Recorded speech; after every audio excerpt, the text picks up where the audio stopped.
Bonjour à tous, ici l'observateur. Pourquoi vous n'y arrivez pas?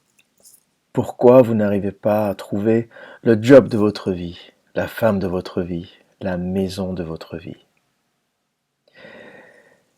Albert Einstein a un jour dit: la folie, c'est faire la même chose encore et encore en espérant un résultat différent. Je répète, faire la même chose encore et encore en espérant un résultat différent. Cela était sa définition de la folie. C'est quelque chose que beaucoup de gens comprennent, mais que très peu appliquent à leur propre vie. Si vous voyez un scientifique répéter la même expérience encore et encore, mais arriver à des résultats identiques sans arriver à changer le outcome, comme on dit en anglais, le résultat de son expérience, vous lui direz, eh bien, change un paramètre, change le temps de ton expérience, change les données, encore une fois en anglais, les inputs, ce que tu mets dans ton expérience. Si tu veux avoir un résultat différent, change quelques paramètres. Et pourtant, tout en étant évident, peu ou personne n'applique ce concept à sa propre vie. Nous faisons encore et encore les mêmes choses, se lever à la même heure, prendre le même chemin pour aller faire le même travail, déjeuner à la même heure, quitter son lieu de travail à la même heure, rentrer à la même heure, dîner à la même heure, regarder le même feuilleton débile ou la même série idiote ou le show à la même heure. Et on se demande en faisant tout ça, mais je comprends pas, je n'arrive pas à changer ma vie. Je ne comprends pas, je n'arrive pas à réussir. Mais ce que vous mettez dans cette expérience est identique de jour en jour. Comment pouvez-vous espérer, par magie, un résultat différent? Et beaucoup de gens sont heureux quand ils rencontrent quelque chose qui change leur journée. Un étranger qui vous parle dans la rue, ou un embouteillage, ou des fois vous êtes même heureux à l'intérieur de vous-même en sachant qu'il y a quelque chose malgré vous qui va changer votre journée. Beaucoup de gens ont ce sentiment, même si extérieurement ils montrent un peu d'agacement, ah oui je suis arrivé en retard, etc., etc. Mais dans leur fond, ils sont même heureux, ils espèrent même que le métro va s'arrêter pour ne pas qu'ils aillent au travail. Donc ils espèrent que ce qui va changer leur vie sera une force extérieure. Je vais gagner au loto, je vais gagner à tel tiercé. Et on ne prend pas l'action, on ne fait pas l'action de changer notre vie par nous-mêmes. Maintenant, ayant fait l'observation, comment y arriver? Je vais vous raconter ma propre expérience et comment j'ai réussi à changer ma vie à mon échelle en utilisant une technique très simple, mais qui n'engage que moi. Je ne pousse personne à la faire et chacun est maître de son destin. Mais j'ai appliqué à ma personne la théorie de la dérive. C'est-à-dire que j'ai forcé le changement de façon violente dans ma vie pour espérer aller vers une autre direction, en sachant que j'irai vers une autre direction, mais sans vraiment savoir laquelle. Et j'ai procédé ainsi. À chaque fois que j'étais bloqué dans un carcan, que j'avais le même emploi depuis 2, 3, 4 ans. Je suis jamais resté aussi longtemps dans un emploi, on va dire que mon maximum a été 2 ans dans un poste identique, avant de créer ma propre entreprise et d'être libéral. Quand je sentais que je rentrais dans ce cercle vicieux de tâches identiques de jour en jour, d'une vie répétitive qui allait m'emmener tout droit vers la retraite, eh bien je me suis fait violence et j'ai démissionné. Et j'ai parfois changé de ville, changé d'habitation, changé d'environnement. Et je suis parti comme ça de ma petite agence d'architecture, la petite agence d'architecture pour laquelle je travaillais en Normandie, à une plus grande agence d'architecture où j'ai travaillé à Paris, et ensuite dans d'autres agences d'architecture, toujours à Paris. que j'ai encore quitté pour un peu voyager, d'abord l'Australie, puis la Californie, et pour finir aujourd'hui à Londres, où je me suis installé depuis plusieurs années. En me faisant violence à moi-même, j'ai pris beaucoup de risques. J'ai pris le risque de perdre un emploi, toujours en CDI. J'ai pris le risque de sortir de ma zone de confort en changeant de ville, puis ensuite en changeant de pays, en allant dans des pays anglo-saxons où je ne comprenais pas la langue, où je ne maîtrisais pas la langue aussi bien que je la maîtrise aujourd'hui. Mais c'était le seul moyen de me sortir de ce carcan. Donc je me mettais en danger contrôlé, on va dire. J'avais confiance en mes compétences, j'avais confiance en ma capacité d'adaptation. Et partout, touchant du bois, partout où je suis allé, les choses se sont bien passées.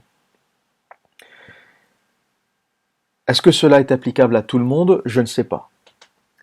J'ai la chance d'être dans mon domaine de compétences plutôt bon. Et donc j'ai eu la chance d'être d'abord recruté très facilement et aussi d'avoir des clients très facilement quand je me suis mis en libéral. Et c'est la clé, quel que soit votre domaine d'activité. Il faut être le meilleur ou l'un des meilleurs dans ce que vous faites pour avoir le luxe de pouvoir démissionner. Les gens qui partent sont souvent les meilleurs. Les médiocres restent dans leur emploi parce qu'ils savent inconsciemment qu'ils n'ont pas la capacité d'aller ailleurs. C'est dur de le dire comme ça, c'est difficile, mais c'est la réalité des choses. Donc, ce n'est pas forcément ce que je conseille, mais pensez-y, pensez à cette théorie de la dérive, et c'est la seule façon de briser le cercle, de casser le cercle vicieux bien sûr. La seule façon de ne pas vous lever le lendemain pour faire le même travail, eh bien c'est tout simplement de refuser de le faire, ou de vouloir le faire différemment. Et il faut parfois se faire violence en allant vers l'inconnu, en démissionnant, pas de façon idiote bien sûr, mais en ayant un plan ou une idée, c'est-à-dire je prône le risque contrôlé dans une situation de plein emploi quand l'économie est plutôt bonne, n'hésitez pas à partir si vous n'êtes pas heureux dans votre travail. C'est le cas dans les pays anglo-saxons. En France, on n'est pas vraiment dans le plein emploi et je comprends qu'il soit un peu difficile pour beaucoup de gens de bouger, mais dans les pays anglo-saxons, c'est un peu la règle et c'est ce que tout le monde applique.